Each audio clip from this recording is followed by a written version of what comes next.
Agora, tem uma contradição que ela coloca da fala do Eduardo Pazuello com a dela, né? Principalmente no que se refere à informação sobre a falta do oxigênio no estado do Amazonas. Ela diz que o Ministério soube no dia 8 de janeiro e o Pazuello disse que soube na noite do dia 10. E aí, Amanda Klein?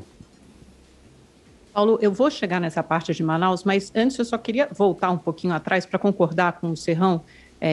de que houve, de fato, uma excessiva politização da pandemia, principalmente por parte do governo federal. Como diz a Luciana Santana, que é cientista política da rede Análise Covid, ela fala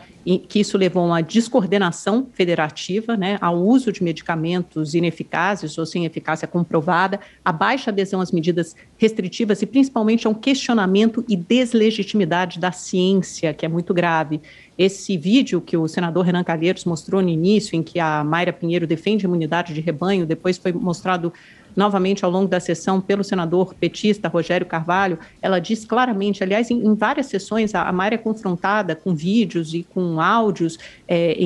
que falas dela desmentem o posicionamento dela hoje na CPI. Esse, por exemplo, mostrado pelo senador Rogério Carvalho, quando ele a questiona, a senhora defende a imunidade de rebanho? Ela diz não. Mas aí, na fala dela, nesse áudio recente, ela diz que medidas de lockdown, essas que querem manter todas as pessoas em casa, são medidas coercitivas e causou mais pânico e atrapalhamos a evolução natural da doença em pessoas assintomáticas, como as crianças, e que teríamos esse efeito rebanho. Então, nesse áudio, ela claramente defende a tese da imunidade de rebanho. Em outro áudio, mostrado também no mais momento constrangedor da CPI, pelo senador Randolfo Rodrigues, em que ela diz que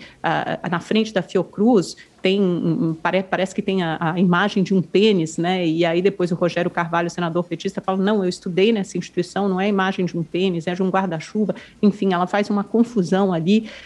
A propósito de Manaus, a secretária esteve lá 2 vezes, até o dia 5 de janeiro, isso em janeiro, bem no auge daquela crise de falta de oxigênio, depois dos dias 11 ao 13, dos dias 10 ao 13. No dia 11, ela faz um lançamento do aplicativo Tratikov, ao qual você faz menção, Paulo, e ela começa a visitar UBSs com uma equipe de médicos voluntários para disseminar, para propagar o uso da cloroquina, quando claramente a gente tem, desde o dia 7 de janeiro, um e-mail divulgado hoje pelo jornal Estado de São Paulo, da White Martins, que é fornecedora de oxigênio, alertando para a falta do insumo e pedindo ajuda à Secretaria Estadual do Amazonas e ao Ministério da Saúde. Aí depois você tem a Mayra Pinheiro dizendo que o governo federal não tinha essa percepção da falta de oxigênio, mesmo estando em Manaus no começo de janeiro, e do dia 11 ao 13 ela está lançando o aplicativo Tratikov e está propagando o uso da cloroquina quando as pessoas estão morrendo sufocadas sem oxigênio. Então, veja só